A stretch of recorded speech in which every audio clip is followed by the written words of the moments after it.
എല്ലാവർക്കും കേളി മീഡിയയിലേക്ക് സ്വാഗതം. എൻ്റെ ചാനൽ ആദ്യമായിട്ട് കാണുകയാണെങ്കിൽ സബ്സ്ക്രൈബ് ചെയ്യുക, സപ്പോർട്ട് ചെയ്യുക. നിങ്ങളുടെ വിലയേറിയ അഭിപ്രായങ്ങൾ കമൻറ്റായി രേഖപ്പെടുത്തുക. സീരിയൽ ഇഷ്ടപ്പെടുന്ന എല്ലാ കൂട്ടുകാരും കൂടെ കൂടിക്കോളൂ. അതുപോലെ ആ ബെല്ലൈക്കൻ കൂടി ഒന്ന് അമർത്തിക്കുക. അപ്പോൾ ഞാൻ വീഡിയോസ് ഇടുമ്പോൾ നോട്ടിഫിക്കേഷൻ നിങ്ങൾക്ക് ലഭിക്കുന്നതായിരിക്കും. അപ്പം നമുക്ക് ഇഷ്ടമെന്ന സീരിയലിൻ്റെ എപ്പിസോഡിലേക്ക് പോയാലോ. അപ്പോൾ ഇഷിതയും സുചിത്രയും സംസാരിക്കുന്നത് ആദ്യത്തെ സീൻ കാണിക്കുന്നത്. അപ്പോൾ സുചിത്ര ഇഷിതയോട് ചോദിക്കുന്നത്, ഇഷിതേച്ചി എന്താ ഇങ്ങനെ വിഷമിച്ചിരിക്കുന്നതെന്ന് ചോദിക്കുന്നു. അപ്പോൾ പറയുന്നത് ഇങ്ങനെ ലയെ കാണാൻ വന്നിരുന്നു, ആൾക്കാരുടെ മുമ്പിൽ വെച്ച് നാണം കെടുത്തി എന്നൊക്കെ പറയുന്നു. അപ്പോൾ സുചിത്ര പറയുന്നത് രണ്ടെണ്ണം പൊട്ടിക്കായിരുന്നില്ലേ എന്ന് ചോദിക്കുന്നു. അപ്പം ഇഷിത പറയുന്നു, അന്നേരം എനിക്ക് അതല്ല തോന്നിയേ, മിണ്ടാതിരിക്കാനാണ് തോന്നിയെന്ന് പറയുന്നു. അങ്ങനെ അപ്പോൾ ഈ ആശയിച്ച് എന്തിനാണ് ഇവിടെ നമ്മളെ വെയിറ്റ് ചെയ്യാൻ പറഞ്ഞതെന്ന് അറിയത്തില്ലല്ലോ എന്ന് പറയുന്നു. അങ്ങനെ ആശു അങ്ങോട്ടേക്ക് വരുന്നു. അപ്പോൾ ആശു ചോദിക്കുന്നത് എന്താ മോളെ എന്നൊക്കെ ചോദിക്കുന്നത്. അങ്ങനെ സംസാരിക്കുമ്പോൾ ഇഷിത പറയും, എന്താ ചേച്ചി വന്ന കാര്യം പറ, എന്തോ സർപ്രൈസ് ഉണ്ടെന്നല്ലേ പറഞ്ഞതെന്ന് പറയും. അപ്പോൾ പറയും, നമ്മുടെ ലയയും മനസ്സിനമ്മയും പോകുന്നത് കൈലാസാശ്രമമില്ലേ, ആരാണെന്ന് അറിയുമെന്ന് ചോദിക്കും. നമ്മുടെ കൈലാസ സ്വാമികളാന്ന് പറയും. അപ്പോൾ ഇത് കേട്ട് ഇഷിതയും നമ്മുടെ സുചിത്രയും ഞെട്ടുകയാണ്. അവനെ എന്തായാലും നമുക്ക് പിടിക്കണം, അവൻ കൊടുക്കുന്ന തീർത്ഥത്തിൽ ചിലപ്പോൾ മയക്കുമരുന്നുണ്ടാവും എന്നുള്ള രീതിയിലൊക്കെ ഇഷിത പറയുകയാണ്. അതാണ് ആൾക്കാർ പിന്നെയും പിന്നെയും പോകുന്നത്, അതുകൊണ്ട് അവനെ നമുക്ക് പൂട്ടണം എന്ന് പറയും.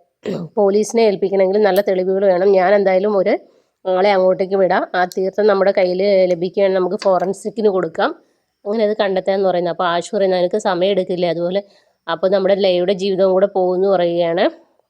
അപ്പോൾ പറയുന്നത് എന്തായാലും ചേച്ചി ഇത് വീട്ടിൽ അവരുടെ അടുത്ത് പറയാൻ പറയുന്നു. അങ്ങനെ പറഞ്ഞ് അങ്ങനെ ആശു വീട്ടിലേക്ക് പോവുകയാണ്. പിന്നീട് നമ്മുടെ ആദിയും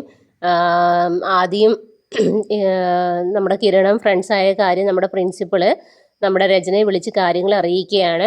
അപ്പോൾ രചനയോട് പറയുന്നു, ഇനി അവിടെ വഴക്കുകളൊന്നും ഉണ്ടാകരുത് എന്നുള്ള രീതിയിൽ പറയുന്നു. ചിപ്പിയാണ് ഇതിന് പിന്നിലുള്ള ആളെന്നൊക്കെ പറയുന്നു. അപ്പം നമ്മുടെ രചന പറയും, അവളെൻ്റെ മോളല്ലേ എന്ന് പറയും. അപ്പോൾ പറയും, നിങ്ങളുടെ മോളായതുകൊണ്ടല്ല, ആ കുട്ടിയുടെ അമ്മ പഠിപ്പിച്ച കാര്യങ്ങളാണ് ആ കുട്ടി ചെയ്യുന്നതെന്നുള്ള രീതിയിൽ പറയുന്നു. ഇതൊന്നും രചനയ്ക്ക് അങ്ങ് ഇഷ്ടപ്പെടുന്നില്ല, എങ്കിലും രചന കേട്ടുകൊണ്ടിരിക്കുകയാണ്.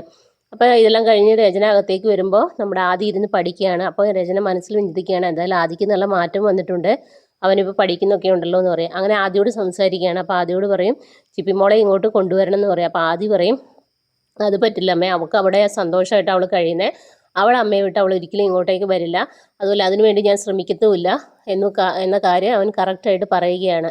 അപ്പോൾ നമ്മുടെ രചനയ്ക്ക് ദേഷ്യം വരുന്നുണ്ട്. അപ്പോൾ രചന പറയും, നീ എന്താ ഇങ്ങനെയൊക്കെ പറയുന്നതെന്ന് പറയും, അവൾ എനിക്ക് വേണ്ടി എന്തൊക്കെ ചെയ്യുന്നു, അപ്പോൾ അവളുടെ സന്തോഷങ്ങളെ ഞാൻ ഒരുക്കുമല്ല എന്ന് പറയുകയാണ്. അങ്ങനെ രചന ദേഷ്യപ്പെട്ട് അകത്തേക്ക് പോവുകയാണ്.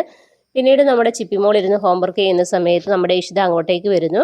ഇഷിത, മോൾ പഠിക്കില്ല, ഞാൻ പിന്നെ വരാമെന്ന് പറയുന്നു. ഇല്ല അമ്മ അവിടെ ഇരിക്കാൻ പറയുന്നു. അങ്ങനെ സ്കൂളിൽ നടന്ന കാര്യങ്ങളൊക്കെ പറയുകയാണ്. അപ്പോൾ ഇഷിത പറയുന്നു, ഇനി അടുത്ത ഒരു ലക്ഷ്യത്തിലേക്ക് നമ്മൾ എത്തിക്കഴിഞ്ഞു, ഇനി അടുത്ത ലക്ഷ്യം നമ്മുടെ ആദിയനെ ഇങ്ങോട്ട് കൊണ്ടുവരാൻ. അപ്പം ചിപ്പിയും പറയുന്നു, ആദിയേട്ടനെ ഇങ്ങോട്ട് കൊണ്ടുവരാൻ പറ്റില്ല, ആദിയേട്ടനും അമ്മയെ ഒരുപാട് ഇഷ്ടമാണെന്ന് പറയുന്നു. എങ്കിലും ഇഷിത പറയുന്നില്ല, അവനെ നീ സ്നേഹത്തോട് പറഞ്ഞാൽ അവൻ വരും എന്നുള്ള കാര്യമൊക്കെ അറിയിക്കുകയാണ്. അങ്ങനെ അതൊക്കെ പറഞ്ഞ് ഓരോ കാര്യങ്ങളൊക്കെ പറഞ്ഞിരിക്കുന്ന സമയത്ത് നമ്മുടെ ഇഷിത ചോദിക്കുക, ഡാഡി ഇതുവരെ വന്നില്ലല്ലോ എന്ന് ചോദിക്കുക. അതങ്ങനെ എനിക്കറിയാം, മമ്മിയുടെ കയ്യിൽ ഫോണില്ലേ, മമ്മി വിളിച്ചു നോക്കാൻ പറയും. അങ്ങനെ പോകുമെന്നും പറഞ്ഞിട്ട് ഇഷിത അകത്തേക്ക് പോവുകയാണ്. ആ സമയത്ത് നമ്മുടെ മഹേഷ് ഗിഫ്റ്റുമായിട്ട് വരികയാണ് മോൾക്ക്. അപ്പോൾ ഗിഫ്റ്റ് മോൾ തുറന്നു നോക്കുന്നില്ല. എന്താ മോൾ പിണങ്ങിയെന്ന് ചോദിക്കുന്നത്. അപ്പോൾ പറയും, അമ്മയ്ക്ക് ഗിഫ്റ്റ് ഇല്ലേ എന്ന് ചോദിക്കും. ഗിഫ്റ്റ് അങ്ങനെ എടുത്തു വയ്ക്കുകയാണ്. അമ്മയ്ക്കും ഗിഫ്റ്റ് ഉണ്ടല്ലോ എന്നുള്ള രീതിയിൽ പറയുകയാണ്. എന്തായാലും എനിക്ക് സ്നേഹിക്കുന്നവർ ഒരു ദിവസം മാറി നിന്നാൽ മിസ് ചെയ്യുന്നുള്ള കാര്യമൊക്കെ അറിയാം. അപ്പോൾ ഇഷിത ഇതെല്ലാം അകത്ത് നിന്ന് കേൾക്കുകയാണ്. അപ്പോൾ സ്നേഹമുണ്ടെന്നൊക്കെ മനസ്സിലാവുന്നു.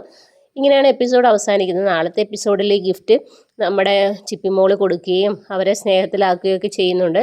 പിന്നീട് അവർ കിടന്നുറങ്ങുന്ന സമയത്ത് അവരുടെ രണ്ടുപേരുടെ കൈയും കൂട്ടി വെച്ചിട്ട് ഇങ്ങനെ എന്താ പറയുക, കണ്ണ് തട്ടാതിരിക്കാൻ വേണ്ടിയിട്ടുള്ള ഇതൊക്കെ മോള് ചെയ്യുന്നുണ്ട്. പിന്നെ എഴുന്നേറ്റ് നോക്കുമ്പോൾ ഇഷിതയുടെ കൈ മഹേഷിൻ്റെ കയ്യിലാണ്. അങ്ങനെ ഇഷിത വഴക്കിടുന്നൊക്കെയുണ്ട്, മഹേഷിൻ്റെ കയ്യിൽ തൊട്ടേന്നുള്ള കാര്യമൊക്കെ ഇങ്ങനെ ചോദിക്കുകയാണ്.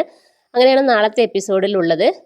അപ്പോൾ അതുപോലെ പിന്നീടാണെങ്കിൽ മനസ്വിനിയുടെ ലയ ആശ്രമത്തിൽ പോകാൻ ഒരുങ്ങുന്ന സമയത്ത് നമ്മുടെ ആശി ഈ കാര്യങ്ങളൊക്കെ ലയയുടെ അടുത്തും മനസ്വിനിയുടെ അടുത്തും പറയുന്നു. അങ്ങനെ ലയയെ മാധവ് തടഞ്ഞു നിർത്തുന്നൊക്കെയുണ്ട്. അപ്പോൾ നാളത്തെ എപ്പിസോഡിൽ എന്തായാലും നമ്മുടെ